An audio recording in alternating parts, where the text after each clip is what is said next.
Good evening. Tonight we have learned Bruce Jenner, an Olympian and TV star who has spent much of his life in the spotlight, has spent his entire life secretly as a woman. News Channel 20's Lindsay Hess joins us now in studio with how the interview with Diane Sawyer is adding to the conversation of gender identity. Lindsay.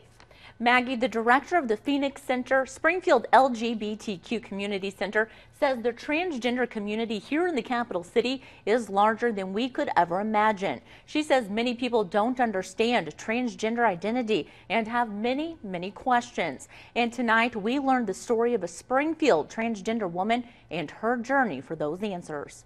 I knew that I really wasn't a boy and that I was really a girl, or that I wanted to be a girl like the other girls and grow up to be a woman.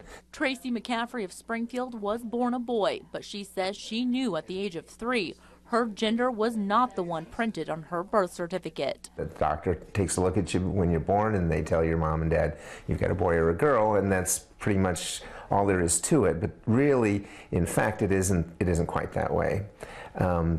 It's like I wasn't born a boy, I was born a baby. McCaffrey began making the transition to a woman in her 30s. In 2010, she changed her name and began living full-time as a female. When I transitioned at work, some of the women were a little leery using the ladies' room with me, but I just used the ladies' room for the same reason anybody does. McCaffrey was born in the 60s when being transgender was mostly unaccepted.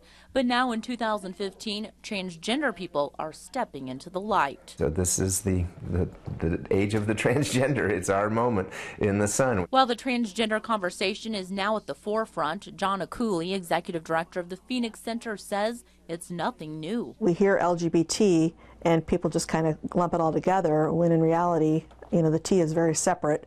And I think that while the LGBT part has made a lot of progress, I think the T is very misunderstood and misrepresented. One misunderstanding, gender identity is different from sexual orientation. It's got nothing to do with who you're attracted to or that sort of thing. It's simply how you feel about yourself and the way you want the world to perceive you. McCaffrey says the transition process can be scary, especially for kids and teenagers. That's one reason why she's telling her story. Really getting the word out and raising awareness is very important, and I'm proud of who I am, and I'm proud to share that, and I'll tell my story to anybody who's interested. It's just, a great thing. Tracy McCaffrey says she hopes people are understanding and respectful of Bruce Jenner's situation as she begins her life as a woman. Maggie?